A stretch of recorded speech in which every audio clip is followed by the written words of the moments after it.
izleyir yolumu doğma diyarım. Duyulmur koynunda hayım harayım. Haklıyam özgürem var ihtiyarım. Göylerde şimşekte çakıp gelirim.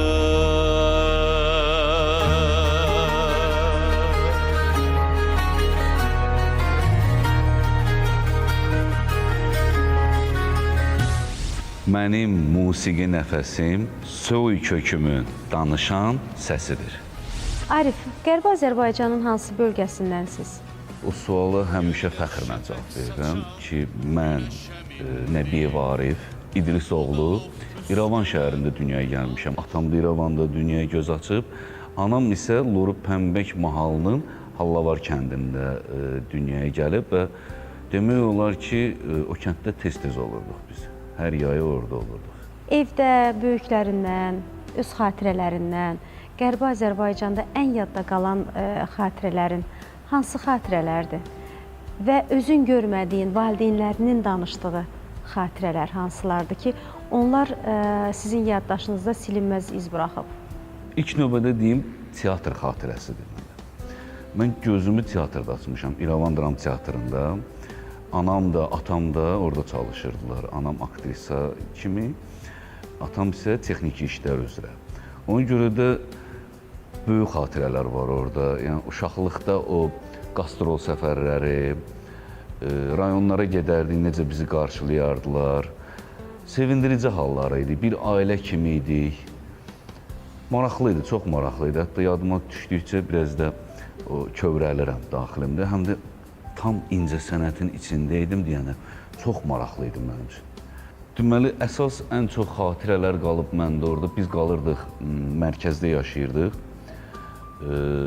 Futbol meydançasının yanında yaşayırdıq. Azərbaycanlıların sıx yaşadığı yer, Nərimanov küçəsi. Orada, məsəl üçün, tez-tez gedərdik parka, həmin o futbol meydançasının yanında, orala gedərdik.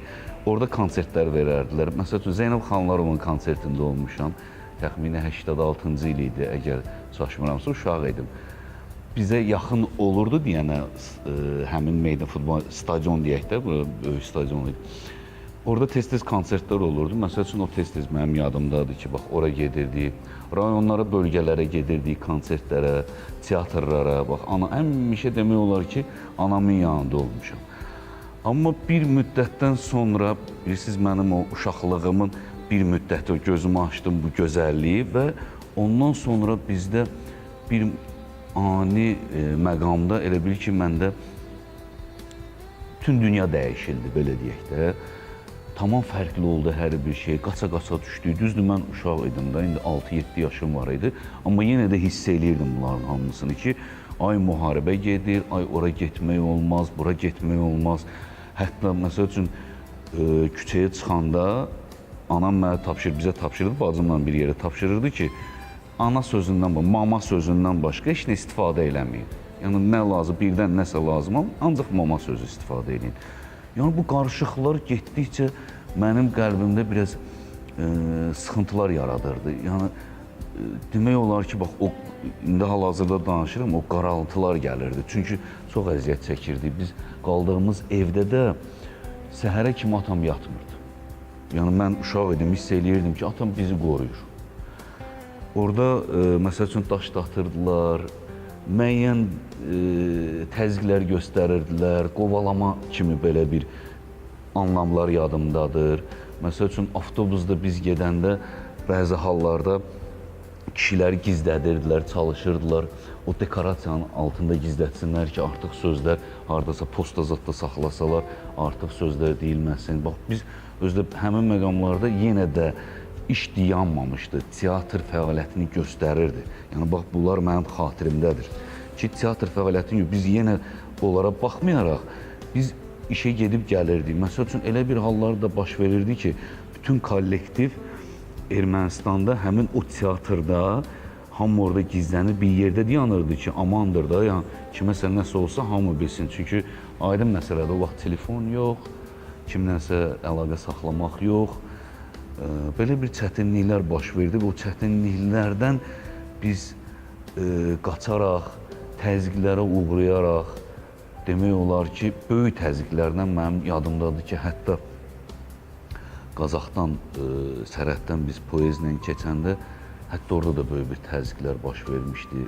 Yəni, o, bəlkə də siyasi baxımdır, bəlkə də siyasi baxımdandır, bilmirəm. Amma bilirəm ki, yəni, bizim insanlara, Azərbaycanlılara böyük təzyiqlər göstərilirdi və eşidirdik. Uşaq da olsaq dərk eləyirdik. Belə bir şey də yadımdadır ki, deməli, bizim evimizi yandırdılar, məcbur olduq biz babamgilə, mamamgilə Kirovakanada, Loru Pəmbəyə, Hallavar kəndinə gedəsi olduq ki, bizi atamla anam orada qoysunlar, özləri Yerevanda məsələləri, yəni uşaq olmasın deyənə, özləri bu məsələləri həll eləsinlər. Hətta biz orada olanda da mənim xatirimdədir ki, daim gəldi dedi ki, bizi mühasirəyə alıblar burada. Kimin nəyi var, hamı öz silahlarına hazır. Mən də uşaq idim, düzdür, oynayırdıq, amma eşidirdik, dinləyirdik, görürdük ki, əldə qayrıma nəsə düzəldiblər, silah düzəldiblər, nəsə özünü qorumaqdan ötürü nəsə ediblər. Bir də bir şey yadımdan çıxmaz ki, bir 2-3 aydan sonra anamla atam gəldi həmin kəndə, çox böyük problemlərlə gəlmişdilər. Yolda böyük problemlər olmuşdu, qabaqlarını kəsmişdilər. Bax, bunların hamısı mənim xatirimdədir. Hamısını bir-bir, bax, hətta danışıram, gözümün qabağına gəlir. Və biz o nə zulumla o kənddən çıxdıq və o kənddən çıxmaqla biz Bakıya gəldik, gəldik əmimgilə, evimiz yox, eşiyimiz yox, gəldik əmimgilə sığındıq bir müddətdən sonra. Baxmayaraq, anamla atam yenə qayıtdılar ki, evimizi yandırmışdılar. Yəni, bu belə bir xatirələrim var. Yaxşı xatirələrim də var, bax, belə toxunan xatirələr. İnşallah ki, qismət olacaq və biz o torpaqlarımıza ayaq basacağıq və xəyalında qurduğun, ora gedəndə ilk edəcəyin şey nə olacaq? Qaydanda ilk edəcəyim şey, mən düşünürəm ki, mən təsəvvür edirəm, məsəl üçün, gəlmişəm, İrəvandayam və ilk olunan mənə elə gəlir ki, birinci nəfəs alaram.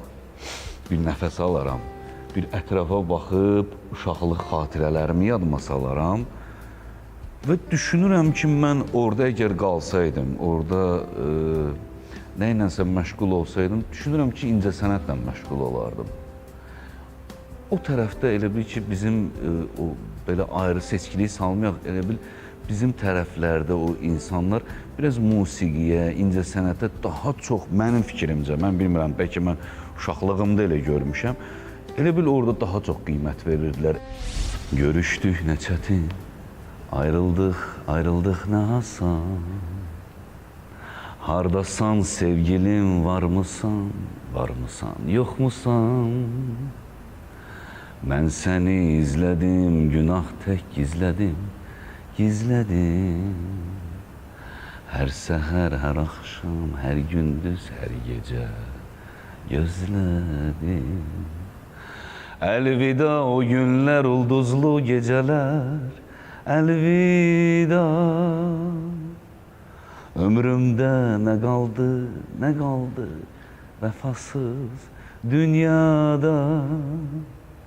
Əlvida o günlər, ulduzlu gecələr, əlvida. Ömrümdə nə qaldı vəfasız dünyada. Mən səni izlədim, günah tək gizlədim.